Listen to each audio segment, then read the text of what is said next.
We all told her, we were like, we're not going to do this lip sync until you stand up and do the battle cry. We just have to hear it. Welcome to MsMojo, and today we're counting down our picks for the most outrageous moments when Drag Race queens told a lie and got caught red-handed. Well, it's just what I heard on the side of the stage in the seats. You and Alexis both asked, did I vote Shay out? Valentina. The RuPaul's Drag Race Season 9 reunion remains one of the most intense in the show's history. Many queens came ready to confront Valentina, whose fans had reportedly sent them hate online. I called you, I FaceTimed you in tears because of people telling me I should go kill myself because I'm so ugly and so fat, and I should have volunteered to eliminate myself over your elimination. Their biggest grievance was that Valentina knew about the harassment but said nothing to defend her sisters. In her own defense, Valentina claimed she hadn't seen the comments because she wasn't very active on social media. I'm really bad with social media. I kind of just love to live my everyday life, and I don't really like to be involved in what people think or what people are saying. But that claim wasn't even allowed to linger for a minute before it was refuted. Shea Coulee immediately called Valentina out, insisting that she was always online, engaging with fans and fully aware of what was being said. But when we were in Montreal, you were on that phone checking every like, every follow, every single thing. Whether you were reading the comments verbatim or not, you knew what was going on. Once her claim was debunked, Valentina shifted gears and accused Shea of attacking her. You don't need to be confused, and you have lots of opinions of me tonight, Shay. There's no reason to get upset with me. We're just talking. No, you're the one that's upset. I'm not upset. Do I look upset to you? Luxe Noir London. Season 15 had barely even begun before we got our first little drama. After Luxe Noir London strutted into the workroom, Irene the Alien complimented her on her 22-inch human hair wig. But Luxe quickly corrected her, insisting that it was 40 inches. And you're gorge. Thank And you. what is that, 22 inches of premium human hair, honey? Oh, it's 40 inches, trust. No, it's not. It definitely is 40 human. As a queen with significantly more experience in drag, Irene clearly wasn't buying it, and she joked that Luxe was either lying or had been scammed.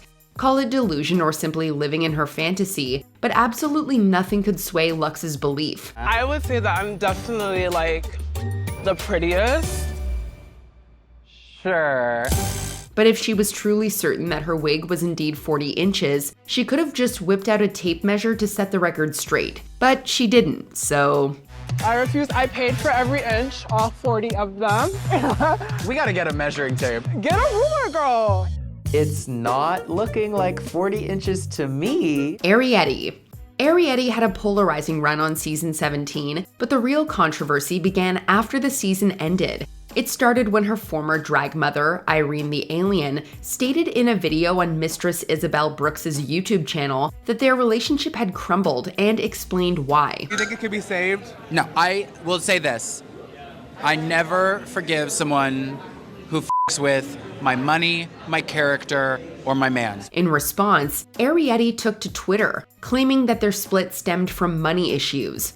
She then went further to accuse Irene of racist behavior and inappropriate conduct with minors. These posts drew significant backlash, especially since Arrietty provided no evidence to support her claims. As a friend, I would never do that to you, so thank you for actually saying that out loud. I would have done it to someone else that wasn't my sister. A few days later, she deleted the posts and issued a lengthy apology, admitting that her accusations were exaggerated.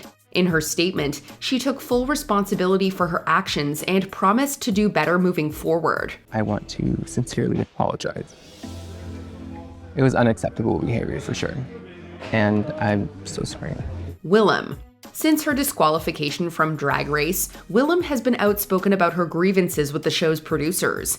She often shares behind-the-scenes tea, which is how this particular rumor surfaced. While the third season of Drag Race UK was still airing, Willem claimed that all 10 episodes had been filmed in just 10 days. Wake up, Dragaton! Time to get those balls busted! Get those balls in my face! This sent shockwaves through the Drag Race fandom, especially as she added that the queens were overworked, mistreated, and not allowed adequate time to recover from onset injuries. We've got 1 hour. We've got to put a look together, change our faces, get new accessories, change our shoes, change our wigs. It's madness! However, people who actually participated in the season later debunked her claims. River Medway posted a tweet mocking Willem's statement, while fellow Season 3 queens like Crystal Versace and Ella Vidae confirmed that filming lasted closer to 3 weeks. And obviously the reason why they had to make the filming so short was just so there was no risk of someone catching COVID, because then filming would have had to stop, which would have been obviously a nightmare. Hollywood star.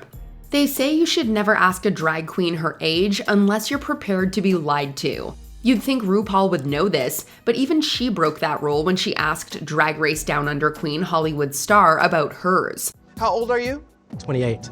28 is when Saturn returns to the place it was when you were born. This is the moment. No one would have suspected that her answer could be false, but RuPaul apparently looked through Hollywood's files and uncovered a sneaky little lie. The next week, she brought it up during the workroom walkthrough, catching Hollywood completely off guard. Last week you said you were 28, but your paperwork says you're 34. Tell me about that. Oh, I am 28. You are 28? Yes. Although the Sydney queen initially stuck to her story, RuPaul managed to expose the truth by asking her one simple question. Quick, what year were you born in? But who can blame her? She is a Hollywood star after all. It's what they all do. Candy Muse. I also heard that she went and told Jimbo that I was coming for her, that she better watch out for me. I was like, girl, that's the game we playing here? One of the most riveting moments on the otherwise lackluster All-Stars 8 came during the Snatch Game episode when Heidi N Closet unexpectedly quit the competition. Her decision largely stemmed from a tense confrontation with Candy Muse. Apparently, Heidi had told Jimbo that Candy was gunning to eliminate her because she was the frontrunner, a claim that Candy vehemently denied in the workroom. I said she is competition. That's not true, Candy. Why would you go behind my back and throw me under the bus? But I did not throw you under the bus. That's what Jimbo said. When Alexis Michelle failed to back up Heidi's story, it devolved into a confusing round of he said, she said, they said, leaving Heidi frustrated enough to leave. But as it turns out, Heidi was actually telling the truth, as some of the other queens corroborated her story. In the end, Candy admitted that she had lied. Now, I don't remember every details. Heidi says that I said I will send Jimbo home. I think I said we should all send Jimbo home, and everyone agreed. Ginger Minj.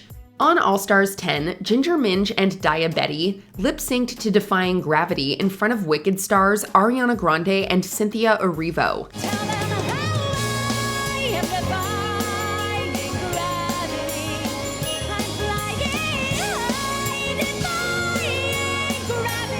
From the show's edit, it was a fairly standard performance. But Ginger later claimed on the Sentimental Men podcast that Erivo had briefly joined in during the battle cry section, but it was edited out. Like, you could hear a pin drop, not a sound on set.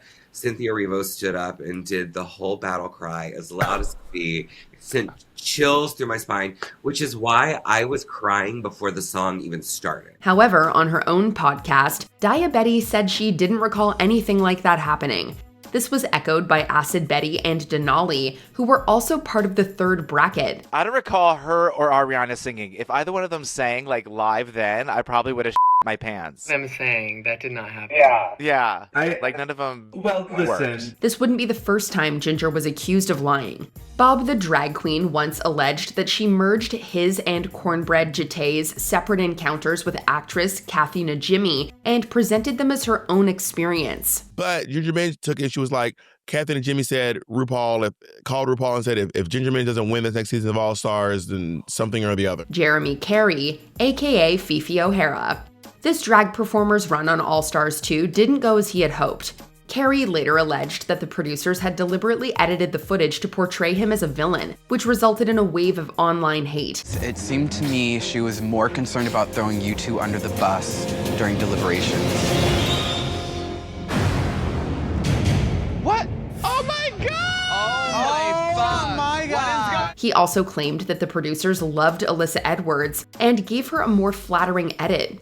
To buttress this point, Carey said that the critique segment in one episode had been manipulated, making Carson Kressley's positive comments for Detox appear as though they were meant for Alyssa. I don't care. I love this look. It's funny and it's smart, and I like to see stuff like that come down the runway. If true, this would have strongly suggested the producers had it out for Fifi.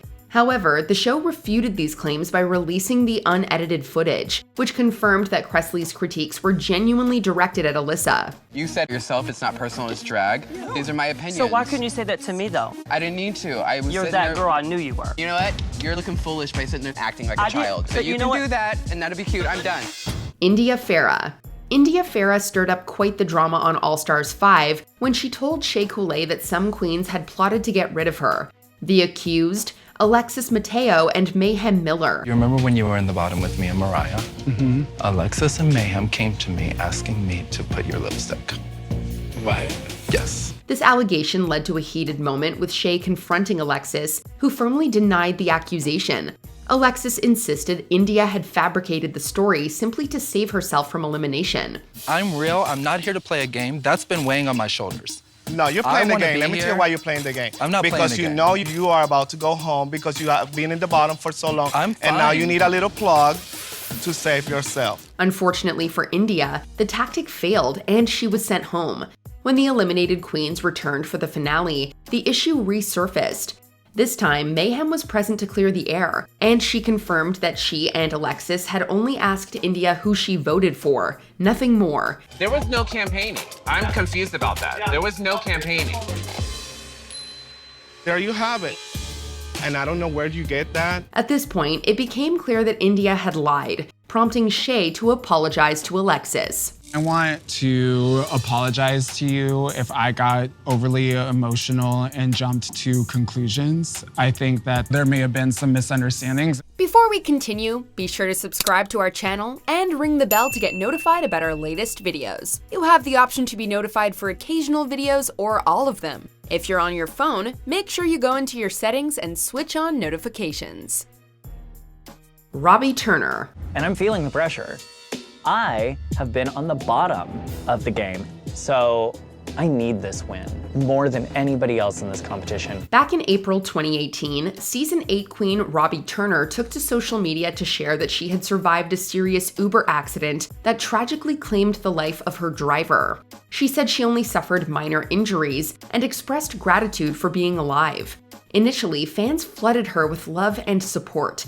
However, the story quickly unraveled when reporters discovered that neither Uber nor Seattle police had any record of a fatal crash that night. Robbie, we're at this point now. It's like so frustrating because you are so talented and all we want is for you to bring it, and we're missing it. After this evidence was released, Turner returned to social media to admit that the accident never happened and apologized for making the post.